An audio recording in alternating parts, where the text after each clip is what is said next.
Yo, JD here, to Limitless, and as you can see, we are on something different once again here today. We arrived back on Assetto Corsa, because honestly, the last time I played this, it was just such an incredible experience, and today I wanted to try one of the most iconic tracks of all, Spa, in the Formula 1 2022 car.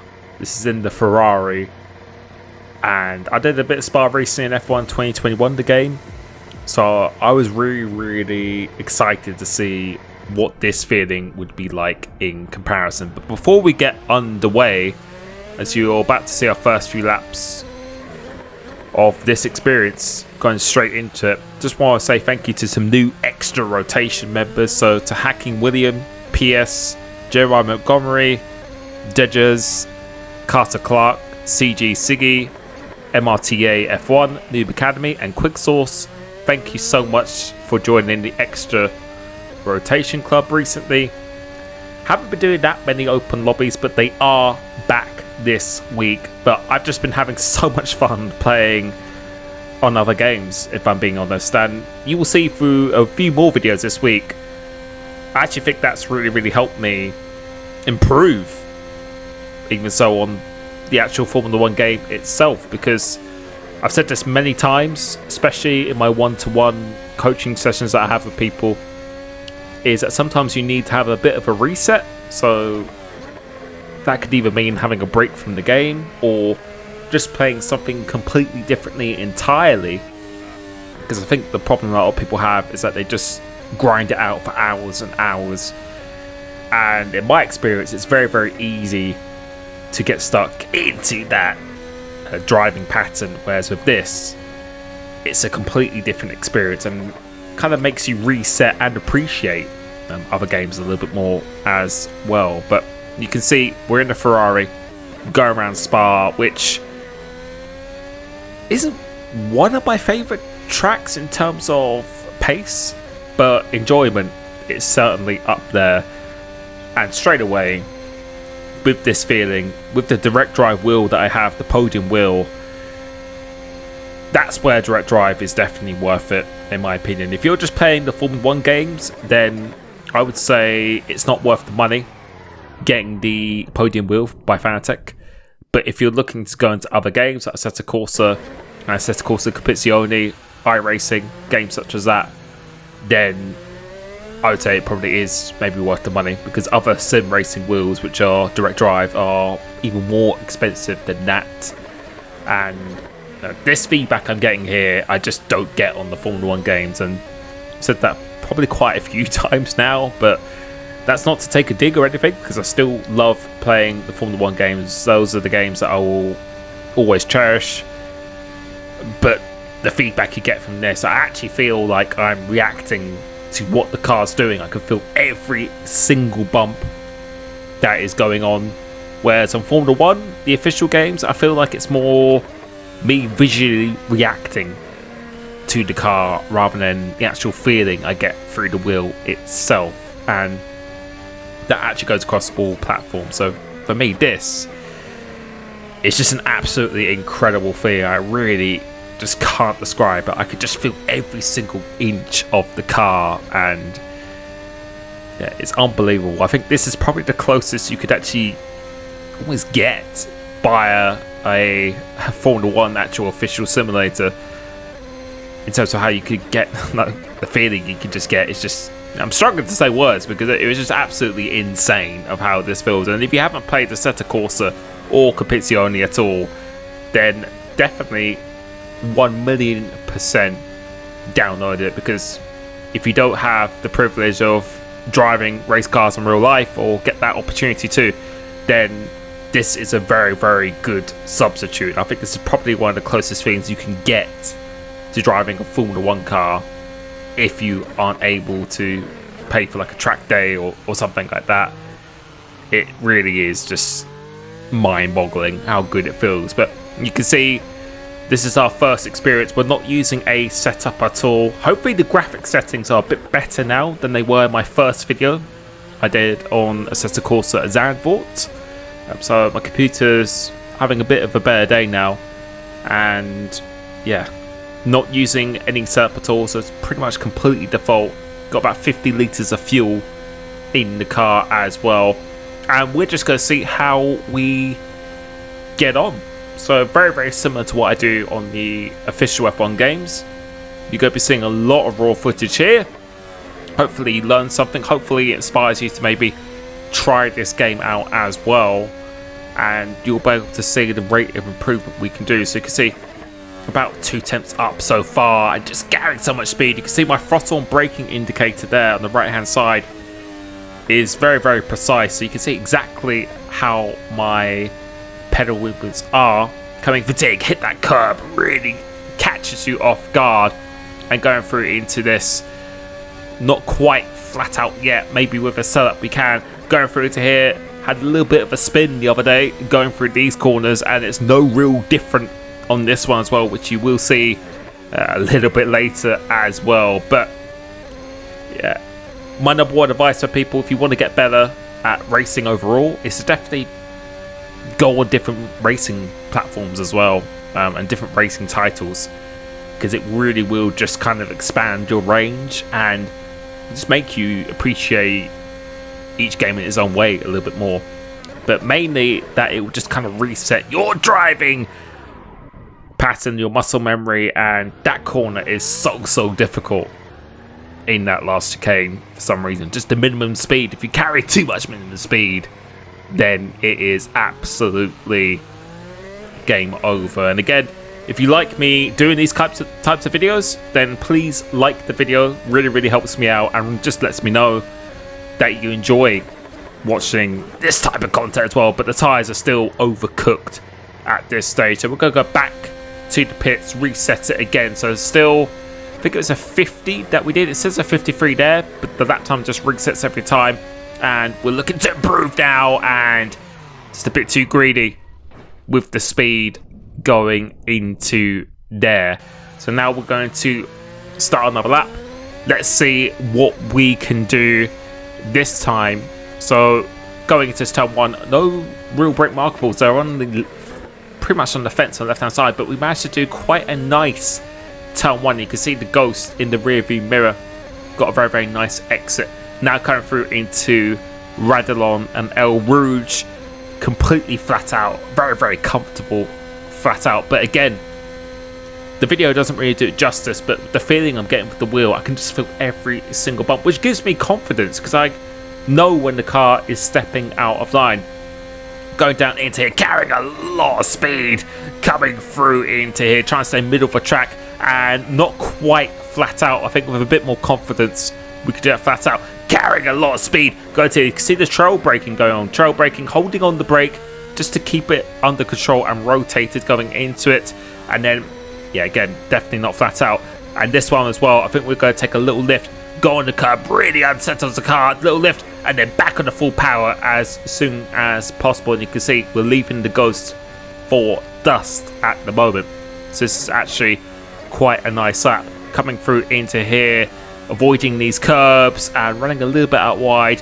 Going through into this one, really important you carry this momentum going onto the back straight, and we managed to do that quite nicely as well. All that's left to do now is kind of thread the car through these corners, so just trying to reduce the amount of speed that you're scrubbing off going through into these corners. But this is the hardest corner for me, going into the bus stop chicane.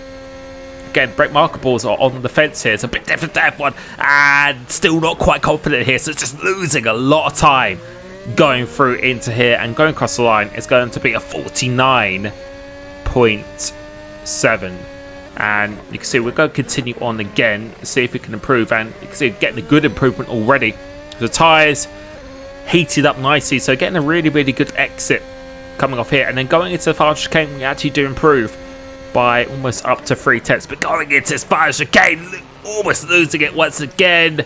Being a bit squirrely on here, but we're still going to improve, so a lot of time still to find in this lap, which was 49.6. But you can see we're slightly down on the next lap. Gotta keep pushing it, going into it, try to keep it nice and tight as much as possible. Really early on the power, but they're just a bit too greedy. And that's what happens when you are too greedy. So now we have decided to put on the soft tyres. Although the colour hasn't changed, we are on the soft tyres now. We were on the mediums before, and we've decided to increase its ERS usage as well. So now we're in hot lap mode. So it's interesting to see how much faster we could actually go with this setting, as we're just going to take a nice little tour of the pretty much the second pit lane, or the main, kind of the main GT pit lane going into Spa. And this is an absolute nightmare to get out of this pit exit. Absolute car just absolutely just launched itself into the air here. But now we're going to try and warm up the tyres and see what we can do pushing on this next lap. So I was expecting to go quite a bit faster here, so now let's see what we can do. So coming into the final chicane, just trying to manage our tyres before the start of the lap. So don't want them to be too hot, don't want to be too cold. Still need to get used to all this temperature, or not used to temperature, but just used to the game, making sure I can actually see the tyre pressures and the temperatures as well, because that would be very, very useful. But you can see we're getting a very good exit already, and this is mainly down to the battery mode that we're in. You can see we're gaining a lot of speed in a straight line, so we haven't changed the setup at all, just its ERS deployment and a lot less fuel as well. So coming through to it, a 49.6 was the fastest time I did so far. Let's see how much more speed we can take. So coming through into here, 165 kilometers per hour going to this one, and then trying to almost go flat out going for this one. You can see the Ghost is being left behind pretty quickly, so try and stay nice and tight as possible. This corner feels like it goes on absolutely forever, but doing this one very nice, using a lot of the track on the exit. Let's see what we can do into this one now, and just a little lift, but then straight back on the power again, and did that pretty nicely. So this is a very, very good lap so far, carrying all the speed into here, but going a little bit deep and going a little bit too wide on this exit. But now this is where you need to make it count, and not a bad exit at all, going down the back straight. And you can see on the top right hand side all those purple mini sectors to look at. It says we're going 43 seconds faster. That's because it's comparing our time to the outlap we did when we went through the pit lane. But now going into the bus stop chicane, let's see what we can do going into here. The brake is just before the curb, and yeah, still not comfortable through here. This is a corner I really, really do struggle with. So at low speed is where I struggle the most, and that's a 48.6. But again, felt like there was much more time in this. So now we're going to try and start and complete our fastest lap of the session here. So getting a really poor exit going on here, so actually losing almost close to a tenth going to this turn one, but braking a little bit later and going a bit deep, but we actually still get a pretty good exit regardless. And it says we're over a tenth and a half up. So going up the hill here, all about threading the car through the needle, just trying to minimize the amount of scrub you have on these tires. And you can see about 2 tenths up, despite a pretty bad first corner as well. It's now coming towards the end of this straight. Let's see what we can do here, carrying a lot of speed into here, nice and early into here, try and carry all the speed through these corners, nice and early into here, going at the curb, but live to fight another day. Going into this bottom corner, I really enjoyed this corner. Just goes on forever though. Try and get back to the right hand side, into this left, using all the track on the exit, and that was a very, very nice exit.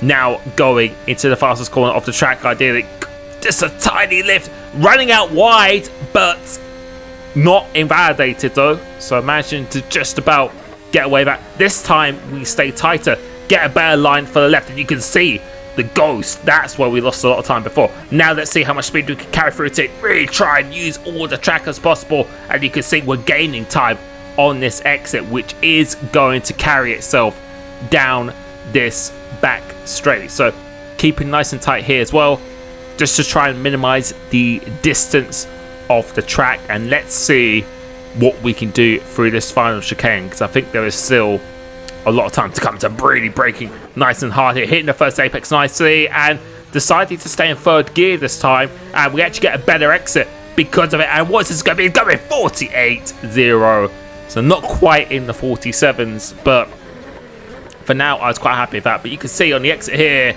even with this exit we're still up, so I think there's a good 2 or 3 temps in that tail one, and that's a turn I actually still struggle with on F1 2021 as well. But you can see with a lot more time on the table, I think with more laps, I think we could definitely probably get into low 47s when we do that. But I'd be interested to see what I could do with the setup as well. So look, we're still trying to improve on this lap, so carrying a lot more speed this time, but then getting a bit too greedy on the curb, and no, that was fine actually. But I think it's this one coming through into here. We're staying nice and tight, so this lap is actually quite a decent lap so far, but we missed the apex, and you can see how much that punishes you. You have to be so precise on this game. Coming through into here, so we're just going to try and make up the time, but running a bit too greedy on the curb. And if you watch my wheel on the webcam, this is why you've got to be so careful with a direct drive wheel. It can literally rip your hand off if you're not doing it carefully enough. But that is my experience with the F1 22 car round Spa. I really hope you enjoyed this. Please like it if you want to see more content such as this. Games such as Assetto Corsa, Competizione, R Factor, Race Room and Automobilista. Those games are coming very much in the near future. Thank you so much for the support on the channel, and I will catch you very soon. Peace.